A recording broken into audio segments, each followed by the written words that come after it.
ഞാനിപ്പോൾ ഉള്ളത് യൂറോപ്പിലെ ബാൽക്കൻ രാജ്യങ്ങളിലൊന്നായ ബോസ്നിയയിലാണ്. ആ ബോസ്നിയയുടെ തലസ്ഥാനമായിട്ടുള്ള സരേവ് എന്ന് പറയുന്ന ഒരു നഗരത്തിലാണ് ഞാനിപ്പോൾ ഉള്ളത്. ഒരു കാലത്ത് യൂറോപ്പിലെ ജെറുസലേം എന്നാണ് സത്യം പറഞ്ഞാൽ ഈ ഒരു ബോസ്നിയ എന്ന രാജ്യം അറിയപ്പെട്ടിരുന്നത്. അതിൻ്റെ ഒരു പ്രധാന റീസൺ എന്ന് പറയുന്നത് മുസ്ലിങ്ങളും ജൂതന്മാരും ക്രിസ്ത്യാനികളും എല്ലാവരും യാതൊരു പ്രശ്നങ്ങളും കൂടാതെ ജീവിച്ചിരുന്ന ഒരു സ്ഥലം എന്നുള്ളതായിരുന്നു. പിന്നീട് ഇവിടെ യൂറോപ്പിൽ എന്താണ് സംഭവിച്ചത് നമുക്കറിയാം. ജൂതന്മാരെ കൊന്നൊടുക്കി അത് ആ ഒരു രീതിയിലേക്ക് മാറി. ലോകമഹായുദ്ധങ്ങൾ സംഭവിച്ചു. അതിനുശേഷം പല സംഭവ വികാസങ്ങളും നടന്നു. ഇപ്പോൾ ഇവിടെ ജൂതന്മാർ വിരലിലെണ്ണാവുന്നവർ മാത്രമേ ഉള്ളൂ എന്നുണ്ടെങ്കിലും ബാക്കിയുള്ള ആൾക്കാരെല്ലാവരും ഉണ്ട്. അപ്പോൾ ജെറുസലേം എന്നൊരു വാക്ക് ഇവിടെ ഇപ്പം നമുക്ക് അർത്ഥവത്താകുമോ എന്ന് ചോദിച്ചു കഴിഞ്ഞാൽ ഇപ്പോൾ ജെറുസലേമിൽ എന്താ നടക്കുന്നത്? എല്ലായിടത്തും ഇത് തന്നെയാണ് അവസ്ഥ. എന്തായാലും ടെക് ട്രാവലേറ്റ് KLT UKയുടെ പുതിയൊരു വീഡിയോയിലേക്ക് സ്വാഗതം. നമ്മളിപ്പോൾ ഉള്ളത് ബോസ്നിയയിലാണ്, സരേവ് എന്ന് പറയുന്ന നഗരത്തിൽ.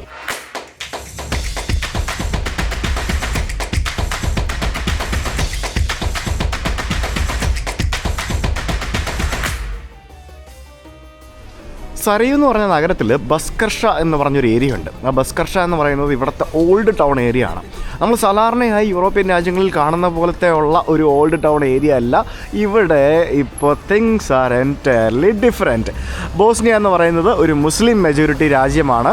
അതുകൊണ്ട് തന്നെ ഇവിടെ ധാരാളം മുസ്ലിംസ് ആയിട്ടുള്ള ടൂറിസ്റ്റുകൾ, പ്രത്യേകിച്ച് അറബ് രാജ്യങ്ങളിൽ നിന്നുള്ള ടൂറിസ്റ്റുകൾ ധാരാളം വരുന്നൊരു രാജ്യമാണ്. കാരണം ഈ ബാൽക്കൻ രാജ്യങ്ങൾ, പ്രത്യേകിച്ച് ബോസ്നിയ, അതേപോലെ തന്നെ അൽബേനിയ, മോണ്ടിനിഗ്രോ, അതുപോലെയുള്ള പല രാജ്യങ്ങളും മുസ്ലിം പോപ്പുലേഷൻ കൂടുതലായിട്ടുള്ള രാജ്യങ്ങളാണ്. അത് ഇവിടുത്തെ ഒരു മുസ്ലിം കൾച്ചർ എക്സ്പീരിയൻസ് ചെയ്യുന്നതിനും അവിടുത്തെ ഫുഡ് വെറൈറ്റിയാണ്, ആ ഫുഡ് എക്സ്പീരിയൻസ് ചെയ്യുന്നതിനും യൂറോപ്പിൻ്റെ ഭംഗി ആസ്വദിക്കുന്നതിനുമൊക്കെ ആയിട്ട് അതുപോലെയുള്ള അത്തരത്തിലുള്ള ടൂറിസ്റ്റുകൾ ധാരാളം വരുന്ന രാജ്യങ്ങളാണ് ഈ ബാൽക്കൻ രാജ്യങ്ങളെന്ന് പറയുന്നത്. അപ്പോൾ ആ ഒരു ബസ്കർഷ എന്ന് പറഞ്ഞ നഗരത്തിലെ കുറച്ച് വ്യത്യസ്തമായ കാഴ്ചകളാണ് ഞാൻ ആക്ച്വലി ഇന്ന് നിങ്ങളെ കാണിക്കാൻ പോകുന്നത്. ഒട്ടേറെ ചരിത്രം മാത്രമല്ല, ഒട്ടേറെ ഇൻവെൻട്രീസ്, അതായത് പണ്ട് കാലത്ത് ഇവിടുത്തെ ആളുകളുടെ ബുദ്ധി എത്രത്തോളം ഉണ്ടായിരുന്നു എന്നുള്ളത് നമുക്ക് ഇവിടുത്തെ കുറേ സംഭവങ്ങൾ കണ്ടു കഴിഞ്ഞാൽ നമുക്ക് മനസ്സിലാവും. ഞാനിപ്പോൾ വന്നിരിക്കുന്നത് ഹോട്ടൽ യൂറോപ്പ് എന്ന് പറയുന്ന ഇവിടുത്തെ ഒരു 5 സ്റ്റാർ ഹോട്ടലാണ് നിങ്ങൾ ഇവിടെ മുമ്പിൽ കാണുന്നത്. ഹോട്ടൽ യൂറോപ്പ് എന്ന് പറയുന്നത് ഇവിടുത്തെ ഒരു 5 സ്റ്റാർ ഹോട്ടൽ. കാണുമ്പോൾ നല്ല അടിപൊളി ഭംഗിയുള്ള വൃത്തിയുള്ളൊരു ഹോട്ടൽ. എന്താണ് ഈ ഒരു സ്ഥലത്തിൻ്റെ പ്രത്യേകത എന്ന് ചോദിച്ചു കഴിഞ്ഞാൽ, അതിൻ്റെ ഇപ്പുറത്ത് നമുക്ക് ഇതുപോലെയുള്ള ഒരു എക്സ്കവേറ്റ് ചെയ്തെടുത്തിരിക്കുന്ന ഒരു ഏരിയ നമുക്കിവിടെ കാണാൻ സാധിക്കും. അതായത് ഇവിടെ പണ്ട് എന്തോ ഒരു സംഭവം ഉണ്ടായിരുന്നു അല്ലേ, ആ ഒരു സംഭവമാണ് ഇവിടെ ഇത്തരത്തിൽ നമുക്കിപ്പം എക്സ്കവേറ്റ് ചെയ്തെടുത്തിരിക്കുന്നതായിട്ട് നമുക്ക് കാണാൻ സാധിക്കുന്നത്. അപ്പോൾ ഈ ഹോട്ടൽ യൂറോപ്പ് എന്ന് പറയുന്നത് ഇപ്പോഴത്തെ ഈ ആധുനിക കാലത്തെ ഒരു 5 സ്റ്റാർ ഹോട്ടലാണെങ്കിൽ അന്തക്കാലത്ത് 500 വർഷങ്ങൾക്ക് മുമ്പ് 1543 ഇവിടെ നിർമ്മിച്ച ഒരു സഞ്ചാരികൾക്ക് വേണ്ടിയുള്ള ഒരു ഗസ്റ്റ് ഹൗസ്, അല്ലെങ്കിൽ നമുക്കൊരു സത്രം എന്നൊക്കെ പറയാവുന്ന തസ്ലിഹാൻ എന്ന് പറയുന്ന ഒരു കാരവൻ സരായി സ്ഥിതി ചെയ്തിരുന്ന ഒരു സ്ഥലമാണിത്. അപ്പോൾ ആ ഒരു 2 നില കെട്ടിടമായിട്ടുള്ള ആ ഒരു തസ്ലിഹാൻ്റെ ഒരു അവശിഷ്ടമാണ് ഇവിടെ ഇത്തരത്തിൽ ഡിസ്കവർ ചെയ്ത് വെച്ചിരിക്കുന്നത്. ഈ കാരവൻ സറായി എന്ന് പറയുന്നത് നമ്മൾ ഇതിനു മുമ്പ് പല സ്ഥലത്ത് കണ്ടിട്ടുണ്ട്. നമ്മൾ സെൻട്രൽ ഏഷ്യൻ രാജ്യങ്ങളിൽ, അതായത് സ്ഥാനങ്ങൾ ഉസ്ബെക്കിസ്ഥാൻ, കസാഖിസ്ഥാൻ, അങ്ങനെ പല രാജ്യങ്ങളിലും ട്രാവൽ ചെയ്യുന്ന സമയത്ത് നമുക്ക് അവിടെയൊക്കെ കാരവൻ സറായിസ് ഉണ്ടായിരുന്നു. അതായത് ഈ സിൽക്ക് റൂട്ടിലെ ഈ ആളുകൾക്ക് താമസിക്കുന്നതിന് വേണ്ടി അന്തകാലത്തെ രാജാക്കന്മാരും ബാക്കിയുള്ള ആൾക്കാരും നിർമ്മിച്ചു വെച്ചിരുന്ന ഒരു സംഭവമാണ്, സത്രം ടൈപ്പ് ഓഫ് സംഭവമാണ് ഈ കാരവൻ സറായി എന്ന് പറയുന്നത്. അപ്പോൾ അത്തരത്തിലുള്ള ഒരു കാരവൻ സറായി ആണ് ഇവിടെ അന്നത്തെ ആ സമയത്തെ ഇവിടുത്തെ സുൽത്താനോ രാജാവോ മറ്റോ അങ്ങനെയുള്ള ആൾക്കാർ നിർമ്മിച്ചതാണ്. ഇത് ഏകദേശം 30ഓളം വരുന്ന ആളുകൾക്ക് ഒരു ദിവസം താമസിക്കാൻ സാധിക്കുന്ന, അതും സൗജന്യമായിട്ട് താമസിക്കാൻ സാധിക്കുന്ന ഒരു താമസ സ്ഥലമായിരുന്നു ഈ കാരവൻ സറായി എന്ന് പറയുന്നത്. ഇതിൻ്റെ തൊട്ടടുത്തായിട്ടൊരു മസ്ജിദ് എവിടെയോ ഉണ്ടെന്ന് ഞാനിങ്ങനെ വായിച്ചു, നമുക്ക് പോയി കാണണം. അപ്പോൾ ഇപ്പം നിലവിൽ ഇതിൻ്റെ അവസ്ഥ ഇതാണ്. ഇവിടെ തൊട്ടിപ്പുറത്തായിട്ട് മറ്റൊരു സംഭവം കൂടെയുണ്ട്. ഇവിടെ ഗാസി ഹുസ്രെ ബിഗോവ് ബെസിസ്ഥാൻ എന്നും പറഞ്ഞുകൊണ്ട് 500-550 വർഷങ്ങൾക്ക് മുമ്പ് അന്നത്തെ ആളുകൾ നിർമ്മിച്ച ഒരു അണ്ടർഗ്രൗണ്ട് ഷോപ്പിംഗ് മോളാണ് നമുക്ക് ഇതിനുള്ളിൽ നമുക്ക് കാണാൻ സാധിക്കുന്നത്. അതിനുള്ളിലേക്ക് ഞാൻ നിങ്ങളെ കൊണ്ടുപോകാം. 1543 ബോസ്നിയൻ ഗവർണറായിട്ടുണ്ടായിരുന്ന ഗാസി ഹുസ്രെ ബൈ എന്ന് പറയുന്ന വ്യക്തിയാണ് ഇവിടെ ഈ കാരവൻ സറായും അതേപോലെ തന്നെ നമ്മളിപ്പോൾ കാണാൻ പോകുന്ന ഈ ബസിസ്ഥാൻ എന്ന് പറയുന്ന അന്നത്തെ ഷോപ്പിംഗ് മോളൊക്കെ നിർമ്മിച്ചത്. സത്യം പറഞ്ഞാൽ അന്ന് 100-500 വർഷം മുമ്പ് അന്നത്തെ ആളുകളുടെ ആ ഒരു ചിന്തയും ബാക്കിയുള്ള സംഭവങ്ങളും നമ്മൾ മനസ്സിലാക്കേണ്ട ഒരു കാര്യം തന്നെയല്ലേ. ശരിക്കും ഇതൊരു അണ്ടർഗ്രൗണ്ട് ആണോ എന്ന് ചോദിച്ചു കഴിഞ്ഞാൽ ഇപ്പോൾ ഇത് അണ്ടർഗ്രൗണ്ടായി മാറിയതാണെന്നാണ് എനിക്ക് തോന്നുന്നത്. കാരണം ഇത് പണ്ട് സ്ഥലം ഉണ്ടായിരുന്നത് പിന്നീട് അണ്ടർഗ്രൗണ്ടായിട്ട് മാറിയാണെന്ന് തോന്നുന്നു, ബാക്കിയുള്ള സ്ഥലമൊക്കെ പൊങ്ങി വന്നപ്പോഴത്തേക്കിനും. എന്തായാലും ഇതിൻ്റെ ഉള്ളിൽ ഇപ്പോൾ ടൂറിസ്റ്റുകളെ കാത്തിരിക്കുന്ന സുവനീർ ഷോപ്പുകളും അതേപോലെ തന്നെയുള്ള ഇതുപോലെയുള്ള ഗിഫ്റ്റ് ഷോപ്പുകളും ബാക്കിയുള്ള സംഭവങ്ങളൊക്കെയാണ് നമുക്ക് ഇതിൻ്റെ ഉള്ളിൽ കാണാൻ സാധിക്കുന്നത്. രാവിലെ ആയതുകൊണ്ട് തന്നെ ടൂറിസ്റ്റുകൾ ഇപ്പോൾ വന്നു തുടങ്ങിയിട്ടില്ല. കാരണം രാവിലെ എല്ലാവരും പുറത്ത് സൈറ്റ് സീയിങ്ങിന് പോയിട്ട് വൈകുന്നേരങ്ങളിലാണ് ഇതുപോലെയുള്ള സ്ഥലങ്ങളിലേക്ക് വരിക. അപ്പോൾ ഇവിടെ ഇപ്പുറത്തും നമുക്ക് ധാരാളം സുവനീർ ഷോപ്പുകളും ഇതുപോലെയുള്ള ജുവലറി ഷോപ്പുകളും മറ്റുമൊക്കെയാണ്. പല കടകളും തുറന്നു വരുന്നതേ ഉള്ളൂ. ഇതിനുള്ളിലേക്ക് കയറി വരുമ്പോഴത്തേക്കും അത്യാവശ്യം നല്ല ചൂടുണ്ട്, പുറത്ത് നല്ല തണുപ്പാണ്. വളരെ മനോഹരമായിട്ടുള്ള രീതിയിൽ നിർമ്മിച്ചിരിക്കുന്ന ഇഷ്ടിക വെച്ചും അതേപോലെ തന്നെ കരിങ്കല്ല് വെച്ചുമൊക്കെ നിർമ്മിച്ചിരിക്കുന്ന ഒരു കൺസ്ട്രക്ഷൻ. 500 വർഷങ്ങൾക്ക് മുമ്പ് അന്തക്കാലത്ത് ഈ ഒരു ഷോപ്പിംഗ് മോൾ കൺസെപ്റ്റിൽ ഒരു സംഭവം നിർമ്മിക്കുക എന്ന് പറയുമ്പോഴത്തേക്കിനും അത് ഭയങ്കര സംഭവമല്ലേ. ഇതുപോലെയുള്ള ധാരാളം സൂക്കുകൾ നമുക്ക് പല ഗൾഫ് രാജ്യങ്ങളിലും നമുക്ക് കാണാനും സാധിക്കും. എന്തായാലും ഇത് ഭയങ്കര ഒരു ഇൻട്രസ്റ്റിംഗ് ആയിട്ടുള്ളൊരു കാഴ്ചയായിട്ട് എനിക്ക് ഫീൽ ചെയ്തു. കാരണം അത്രയും വർഷം മുമ്പ് അന്നത്തെ ആൾക്കാർ ഇതൊക്കെ ചെയ്തില്ലേ. ഇവിടെ ഇപ്പോൾ പല സാധനങ്ങളുടെയും ചാത്തം കിട്ടുന്ന സ്ഥലങ്ങളാണ് കേട്ടോ. North Face, Gucci, Louis Vuitton, Emporio Armani, Adidas, അങ്ങനെ പല സംഭവങ്ങളുടെയും ബാഗുകളും. ഹ്യൂഗോ ബോസിൻ്റെ ബാഗ് വരെ ഉണ്ട് കണ്ടോ. ഇതെല്ലാം ഇങ്ങനത്തെ സാധനങ്ങളുടെയൊക്കെ ചാത്തൻ സംഭവങ്ങൾ വിൽക്കുന്ന കടകളാണ് മൊത്തം. ഈ ബോസ്നിയയിൽ ഇവരുടെ കറൻസി എന്ന് പറയുന്നത് കൺവേർട്ടബിൾ മാർക്ക് എന്നാണ് പറയുന്നത്. അത് ആലോചിക്കുക, ആദ്യമായിട്ട് അങ്ങനത്തെ ഒരു കറൻസിയെ പറ്റി കേൾക്കുന്നത്. ഇവിടെ യൂറോ അല്ല, കാരണം യൂറോപ്പ് അല്ലല്ലോ. ഇവർ കൺവേർട്ടബിൾ മാർക്ക്, അതായത് ആ കൺവേർട്ടബിൾ മാർക്കിനെ ഇവർ ഷോർട്ടായിട്ട് KM എന്നാണ് പറയുന്നത്. KM ഒരു കൺവേർട്ടബിൾ മാർക്ക് എന്ന് പറഞ്ഞാൽ ഏകദേശം 0.5 യൂറോ അല്ലെങ്കിൽ 42 ഇന്ത്യൻ രൂപ വരും. അതാണ് ഇവിടുത്തെ കറൻസി എന്ന് പറയുന്നത്. ഭയങ്കര ഇൻട്രസ്റ്റിംഗ് ആയിരുന്നു ആ ഒരു കറൻസിനെ പറ്റി അറിയുന്നത്. ഇതാണ് ഇവരുടെ 10 KM അല്ലെങ്കിൽ 10 കൺവേർട്ടബിൾ മാർക്ക് എന്ന് പറയുന്ന കറൻസി. ഏകദേശം 400 രൂപ വിലയുള്ള കറൻസിയാണ്. വലിയ ലുക്കൊന്നുമില്ല, പക്ഷേ ഇവരുടെ പുതിയ കോയിൻസ് നമ്മുടെ യൂറോയുടെ കോയിൻസ് പോലെ ഇരിക്കും. ആ ഗാസി ഹുസ്രെബെഗോവ് ബെസിസ്ഥാൻ എന്ന് പറഞ്ഞിട്ടുള്ള ആ ഒരു അണ്ടർഗ്രൗണ്ട് അല്ലെങ്കിൽ ആ ഒരു പഴയ ആ ഒരു ഷോപ്പിംഗ് മോൾ കൺസെപ്റ്റിൽ നിന്ന് ഞാൻ പുറത്തിറങ്ങി. അതിപ്പോഴും എത്ര മനോഹരമായിട്ടാണ് അത് അവരിവിടെ മെയിൻറ്റെയിൻ ചെയ്ത് വെച്ചിരിക്കുന്നത് നോക്കി. ഇത് പുറത്തുനിന്ന് കണ്ടു കഴിഞ്ഞാൽ അകത്ത് ഇങ്ങനത്തെ ഒരു സെറ്റപ്പാണെന്ന് നമുക്ക് തോന്നുന്നു, ഇല്ലല്ലോ. അങ്ങനെ ഞാൻ പുറത്തേക്ക് ഇറങ്ങി വന്നപ്പോഴത്തേക്കിനും ഇത് നമ്മുടെ ആ ഒരു ബസ്കർഷ എന്ന് പറയുന്ന ആ ഒരു ഓൾഡ് ടൗണിൻ്റെ ആ ഒരു പ്രോപ്പർ ഭാഗമാണ്. ആളുകളൊക്കെ രാവിലെ ഇരുന്ന് റെസ്റ്റോറൻറ്റുകളിലിരുന്ന് ബ്രേക്ക്ഫാസ്റ്റ് മറ്റുമൊക്കെ കഴിക്കുന്നത് നമുക്ക് കാണാൻ സാധിക്കും. ഇവിടെ 1991-92 കാലഘട്ടത്തിലാണ് നമ്മൾ ഈ യുഗോസ്ലാവിയ എന്ന് പറഞ്ഞ രാജ്യത്ത് നിന്ന് അല്ലെങ്കിൽ രാജ്യം വിഭജിച്ച് ആ രാജ്യമില്ലാതായിട്ട് ഇവിടെ പുതിയൊരു രാജ്യമായിട്ട് ഈ ഒരു ബോസ്നിയ ആൻഡ് ഹെർസഗോവിന എന്ന് പറഞ്ഞ രാജ്യമുണ്ടായത്. അതിനുശേഷം 1992 മുതൽ 95 വരെ ഇവിടെ ബോസ്നിയൻ ജിനോസൈഡ് എന്ന് പറയുന്ന രീതിയിൽ ഒരു വംശീയ കലാപം നടന്നു. അതായത് ഇവിടുത്തെ എത്നിക് മൈനോറിറ്റീസ് ആയിട്ടുള്ള ആളുകളെ, അല്ലെ എത്നിക് മൈനോറിറ്റി എന്ന് പറയാൻ പറ്റില്ല, എത്നിക് മൈനോറിറ്റി ആയിരുന്നില്ല അവർ, ഇവിടുത്തെ മുസ്ലിംസ് ആയിട്ടുള്ള ആളുകളെ വംശീയപരമായിട്ട് കൊന്നൊടുക്കുക എന്നുള്ള രീതിയിലുള്ള ഒരു കലാപമാണ് ബേസിക്കലി നടന്നത്. ഏകദേശം 1 ലക്ഷത്തോളം വരുന്ന ബോസ്നിയോ സെർബിയൻ ആളുകളെ ഇവർ ഇവിടെ ആ സമയത്ത് 3-4 വർഷം കൊണ്ട് കൊലപ്പെടുത്തുകയുണ്ടായി. അതിനു മുമ്പ് ഈ പറഞ്ഞ പോലെ ഇവിടെ ജൂതന്മാരെ കൊലപ്പെടുത്തുന്നൊരു സംഭവം ഉണ്ടായി. ഈ രാജ്യം അല്ലെങ്കിൽ ഈ ലോകം മുഴുവൻ ഇത് പറഞ്ഞ രീതിയിൽ കൊലപ്പെടുത്തലുകൾ, അതായത് ജൂതന്മാരെ കൊല്ലുക, മുസ്ലിങ്ങളെ കൊല്ലുക, ക്രിസ്ത്യാനികളെ കൊല്ലുക, ഹിന്ദുക്കളെ കൊല്ലുക, എന്തുപാടി ഇതിന് എവിടെ പോയാലും ഇത് തന്നെയാണല്ലോ കേൾക്കാൻ സാധിക്കുന്നത്. അങ്ങോട്ടും ഇങ്ങോട്ടും കൊല്ലുക, അതും മതത്തിൻ്റെ പേരിൽ അങ്ങോട്ടും ഇങ്ങോട്ടും കൊല്ലുക. ഇപ്പോഴും എന്താണ് നടക്കുന്നത്? പല രാജ്യങ്ങളിലും അങ്ങോട്ടും ഇങ്ങോട്ടും മതത്തിൻ്റെ പേരിൽ അതും ഇതും പറഞ്ഞ് കൊല വിളിച്ചും എന്ത് വൃത്തികെട്ട പരിപാടികളാണ് ഈ ലോകത്ത് നടക്കുന്നത്. ഇതൊക്കെ എന്നെങ്കിലും അവസാനിക്കുമോ? സത്യം പറഞ്ഞുകൊണ്ടല്ലോ, ഈ മതം എന്ന് പറഞ്ഞൊരു സംഭവമാണ് സത്യം പറഞ്ഞാൽ ഈ ലോകത്തെ മനുഷ്യനെ ക്രൂരന്മാരാക്കുന്നത്. ഈ മതമില്ല എന്നുണ്ടെങ്കിൽ സത്യം പറഞ്ഞാൽ ഒരു പ്രശ്നവുമില്ല, അല്ലേ? നിങ്ങളൊന്ന് ആലോചിച്ച് നോക്കിക്കുക. നമ്മൾ ഈ മതത്തിൻ്റെ പുറകെ പോകാതിരുന്നു കഴിഞ്ഞാൽ എന്തെങ്കിലും പ്രശ്നമുണ്ടോ? എന്തിനാണ് ഈ മതത്തിൻ്റെ പുറകെ തമ്മിത്തല്ലുന്നത്?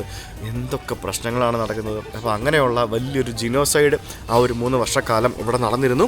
സോറി കേട്ടോ, ഞാൻ ചില സമയത്ത് ജനസൈഡ് എന്നൊക്കെ പറയും. അത് പ്രൊനൗൺസിയേഷനിലെ വ്യത്യാസങ്ങളാണ്. തെറ്റുണ്ടെങ്കിൽ പറഞ്ഞ് തിരുത്തുക, ഞാൻ തിരുത്തിക്കൊള്ളാം. ഇടയ്ക്കിടയ്ക്ക് ഇങ്ങനെ എന്തെങ്കിലുമൊക്കെ സംഭവങ്ങൾ മിസ്റ്റേക്സൊക്കെ സംഭവിക്കും, സോറി കേട്ടോ.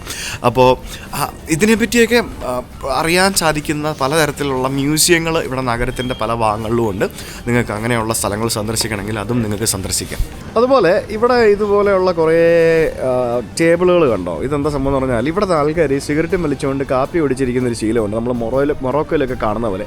അത് ഈ ഒട്ടോമാൻ്റെ കാലഘട്ടം മുതൽ ഇവിടെ, അത് ഈ ഒട്ടോമാനൊക്കെ പണ്ട് ബൈസാന്തേനും ഒട്ടോമാനും ഒക്കെ ഈ ഭാഗത്തൊക്കെ വന്നിട്ടുണ്ടായിരുന്നു. അവരുടെയൊക്കെ കാൽപ്പാടുകൾ വീഴാത്ത രാജ്യങ്ങൾ ഈ ഭാഗത്തില്ലല്ലോ.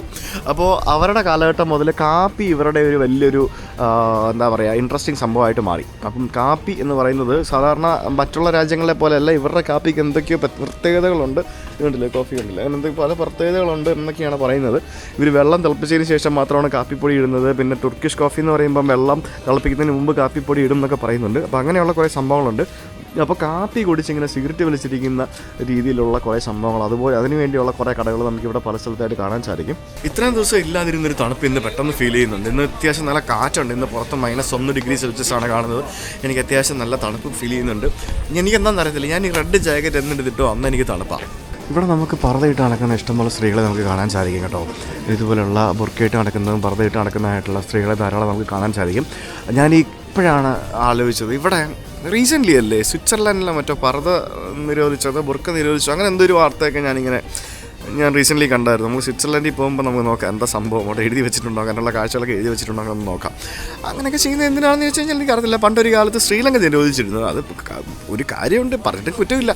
ശ്രീലങ്കയിൽ ഞാനിപ്പോഴും ഓർമ്മയുണ്ട്, പണ്ട് ഞാൻ ശ്രീലങ്ക എയർപോർട്ടിൽ പോയി ഇറങ്ങിയ സമയത്ത് പർദ്ദ ഇട്ടിട്ട് ഇവിടെ നടക്കാൻ പാടില്ല എന്നും പറഞ്ഞുകൊണ്ട്, അതായത് എയർപോർട്ടിൽ നിന്ന് ഇറങ്ങുമ്പോൾ തന്നെ, വിമാനത്തിൽ നിന്ന് ഇറങ്ങുമ്പോൾ തന്നെ അവിടെ മൊത്തം എഴുതി വെച്ചിട്ടുണ്ട്, അതായത് മറ്റേ തല മൂടി നടക്കാൻ പാടില്ല എന്നും പറഞ്ഞുകൊണ്ട് പ്രത്യേകം. അതിൻ്റെ മെയിൻ റീസൺ, ഞാൻ അവിടെ അന്നൊരു ടെററിസ്റ്റ് അറ്റാക്ക് നടന്നായിരുന്നല്ലോ. ടെററിസ്റ്റ് അറ്റാക്ക് നടന്നിട്ട് ഒരു മാസം കഴിഞ്ഞപ്പോഴാണ് ഞാൻ അവിടെ പോകുന്നത്. ആ സമയത്താണ് ആ ഒരു റൂൾ അവിടെ ഉണ്ടായിരുന്നത്. ഇപ്പോഴും ആ റൂൾ അവിടെ ഉണ്ടെന്ന് എനിക്ക് തോന്നുന്നു. അപ്പോൾ ഇത് ചില ആളുകൾ ചെയ്യുന്ന ബാഡ് തിങ്സ് ഒരു കൂട്ടം ആളുകൾ മൊത്തത്തിൽ ഇങ്ങനെ അനുഭവിക്കുക എന്ന് പറയുന്നതാണ് സത്യം പറഞ്ഞാൽ അതിൻ്റെ ഒരു പ്രശ്നം എന്ന് പറയുന്നത്. അപ്പോൾ ഇവിടെ നമുക്ക് വളരെ മനോഹരമായിട്ടുള്ള ഒരു മോസ്ക് നമുക്കിവിടെ കാണാൻ സാധിക്കും. ഇവിടെ ധാരാളം മോസ്കുകൾ നമുക്കിവിടെ ഉണ്ട്. ബോസ്നിയയിൽ ഗാസി ഹുസ്രേവ് ബെഗ് മോസ്ക് എന്നാണ് ഈ ഒരു മോസ്കിൻ്റെ പേര്. ഈ മോസ്കിന് സമീപത്തായിട്ട് ഇവിടെ എവിടെയോ ഒരു ക്ലോക്ക് ടവറും കൂടെ ഉണ്ട്. എനിക്കൊന്ന് ഇത് തന്നെയാണെന്നോ, അത് ഇവിടെയാണ്. ഇതിന് സമീപത്തായിട്ട് ഇവിടെ നമുക്കൊരു ക്ലോക്ക് ടവറും കൂടെ കാണാം. അപ്പോൾ അതിലേക്ക് പോകുന്നതിന് മുമ്പായിട്ട് ഇവിടെ പല ഭാഷകളിൽ കുറേ സംഭവങ്ങൾ എഴുതി വെച്ചിട്ടുണ്ട്. ഇതിനകത്ത് ഇംഗ്ലീഷ് ഇല്ല. ഇവിടെ നമുക്കൊരു വാട്ടർ ഡിസ്പെൻസിങ് സ്ഥലം കാണാൻ സാധിക്കും. അതായത് ഡ്രിങ്കിങ് വാട്ടറാണ് ഈ കാണുന്നത്. ആളുകൾ വന്ന് ഇവിടെ നിന്ന് കുടിക്കുകയും ഇവിടെ നിന്ന് കുപ്പിക്കാതെ എടുത്തുകൊണ്ട് പോകുന്നതൊക്കെ ഞാൻ കണ്ടായിരുന്നു. ഇതിന് മുമ്പ് നമ്മൾ പല രാജ്യങ്ങളും കണ്ടിട്ടില്ലേ. അപ്പോൾ ഇങ്ങനെ കുടിക്കുന്നതിന് വേണ്ടിയുള്ള കുടിവെള്ളം ഇതിങ്ങനെ പല സ്ഥലത്തായിട്ട് ഇവിടെ ഇങ്ങനെ എനിക്ക് കാണാൻ സാധിച്ചു. അപ്പോൾ ആ ഒരു പള്ളി, ഒരു മസ്ജിദ്, ആ മസ്ജിദിൻ്റെ ചുറ്റും ഇതുപോലെയുള്ള ഒരു മതിലുണ്ട്, വലിയൊരു മതിൽക്കെട്ടുണ്ട്. ഇതിനുള്ളിലേക്ക് കയറാൻ പറ്റുമെന്ന് എനിക്കറിയില്ല, പോയി നോക്കാം. ആ ഒരു പള്ളിയുടെ മുമ്പിലുള്ള ഈ ഒരു ക്ലോക്ക് ടവർ ഉണ്ടല്ലോ, ഈ ഒരു ക്ലോക്ക് ടവർ എന്ന് പറയുന്നത് ഇത് ലോകത്തിലെ തന്നെ ലൂണാർ ടൈം മെൻഷൻ ചെയ്യുന്ന അല്ലെങ്കിൽ ലൂണാർ ടൈം മെഷർ ചെയ്യുന്ന ഏക ക്ലോക്ക് ടവറാണ് എന്നാണ് പറയപ്പെടുന്നത്. ആ ഒരു ക്ലോക്ക് ടവറിൻ്റെ മുമ്പിലായിട്ടാണ് നമുക്ക് ഇവിടെ ആ ഒരു മോസ്ക് കാണാൻ സാധിക്കുന്നത്. ലോകത്തിലെ തന്നെ ആദ്യത്തെ ഇലക്ട്രിക് ലൈറ്റിംഗ് ഉള്ള ഒരു മോസ്കാണ് ഇതെന്നും പറയപ്പെടുന്നുണ്ട്. അപ്പോൾ അങ്ങനെയുള്ള കുറേ ഇൻട്രസ്റ്റിംഗ് ആയിട്ടുള്ള ഫാക്ട്സ് നമുക്ക് ബോസ്നിയനെ പറ്റി നമുക്ക് അറിയാൻ സാധിക്കും. അതുപോലെ തന്നെ യൂറോപ്പിലെ ആദ്യത്തെ പബ്ലിക് ടോയ്ലറ്റ് ഉണ്ടായത് ഈ ഒരു മോസ്കിന് സമീപത്താണ് നിർമ്മിച്ചത് എന്നാണ് അത് അങ്ങനെയും പറയപ്പെടുന്നുണ്ട്. അതെവിടെയാണ് ഇവിടെ കാണാൻ പറ്റുന്നത് എനിക്കറിയത്തില്ല. ഇവിടെ നമുക്ക് സ്ത്രീകളുടേതായിട്ടുള്ള ഒരു അബ്ല്യൂഷൻ റൂമും പിന്നെ അതേപോലെ തന്നെ പുരുഷന്മാർക്കുള്ള ഒരു അബ്ല്യൂഷൻ റൂമും കാണാൻ സാധിക്കും. മോസ്കിനുള്ളിൽ കയറി വരുമ്പോൾ നമുക്ക് ആ ഒരു പ്രോപ്പറായിട്ട് നമുക്ക് ആ ഒരു ക്ലോക്ക് ടവർ നമുക്ക് ഇവിടെ ഇങ്ങനെ കാണാൻ സാധിക്കും. അതിപ്പോൾ വർക്കിംഗ് ആണോ എന്ന് വെച്ച് കഴിഞ്ഞാൽ I don't think that's working. അത്രയും വർഷം പഴക്കമുള്ളതല്ലേ. എന്തായാലും ഈ മോസ്ക് വളരെ ബ്യൂട്ടിഫുള്ളാണ്. ഇതിൻ്റെ ഉള്ളിൽ പ്രവേശിച്ച് എനിക്ക് വീഡിയോ എടുക്കാൻ സാധിക്കുമെന്ന് എനിക്ക് തോന്നുന്നില്ല. എന്തായാലും ഞാൻ ഇതിൻ്റെ ചുറ്റിലും ഒന്ന് നടന്നു നോക്കട്ടെ. ഇതിന് മുമ്പിൽ ഇവിടെ ഇതെന്താ സംഭവം എന്ന് എനിക്കറിയില്ല. ഇതൊരു ഫൗണ്ടൻ ആണോ? ഗാസി ഹുസ്രേവ് ബെഗ്സ് എന്നാണ് ശരിക്കും പറഞ്ഞാൽ. അദ്ദേഹമാണ് ഇവിടുത്തെ ഒരു മെയിൻ വ്യക്തി. അദ്ദേഹത്തിൻ്റെ പേരിലാണ് ഇവിടെയുള്ള പല സംഭവങ്ങളും. അദ്ദേഹത്തിൻ്റെ പേരിൽ ഇവിടെ ഒരു മ്യൂസിയം ഉണ്ട്. മ്യൂസിയം ഇവിടെ ഈ ഭാഗത്തുണ്ട്. പിന്നെ ഇവിടെയുള്ള ഒരു പബ്ലിക് ലൈബ്രറി, അത് ബോസ്നിയയിലെ തന്നെ ആദ്യത്തെ പബ്ലിക് ലൈബ്രറി അദ്ദേഹമാണ് ഇവിടെ സ്ഥാപിച്ചതെന്നൊക്കെ പറയപ്പെടുന്നുണ്ട്. അപ്പോൾ അങ്ങനെ ഒട്ടേറെ പ്രത്യേകതകൾ അല്ലെങ്കിൽ ഒട്ടേറെ കോൺട്രിബ്യൂഷൻസ് ഈ ഒരു വ്യക്തിയും അതേപോലെ തന്നെ ഈ ഒരു മോസ്കും റിലേറ്റഡ് ആയിട്ടുള്ള സംഭവങ്ങളും ഈ രാജ്യത്തിന് സമ്മാനിച്ചിട്ടുണ്ട് എന്ന് നമുക്ക് മനസ്സിലാക്കേണ്ടിയിരിക്കുന്നു. ആ ഒരു മോസ്കിനുള്ളിലേക്ക് കയറാൻ പറ്റില്ല.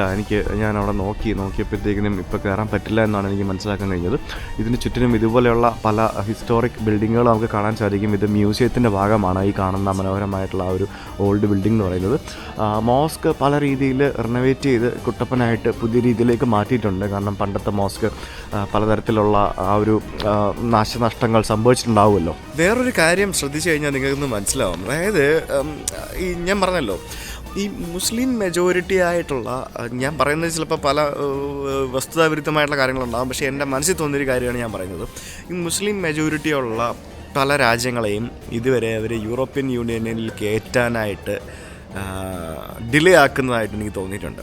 അതായത് വളരെ റീസെൻ്റായിട്ടാണ് ക്രൊയേഷ്യയും അതേപോലെ തന്നെ ബോസ്നിയയും ബൾഗേറിയയും റൊമേനിയയൊക്കെ യൂറോപ്യൻ യൂണിയനിൽ കയറിയത്. ആ രാജ്യങ്ങൾക്ക് അത്രയധികം മുസ്ലിം മെജോറിറ്റി ഇല്ല.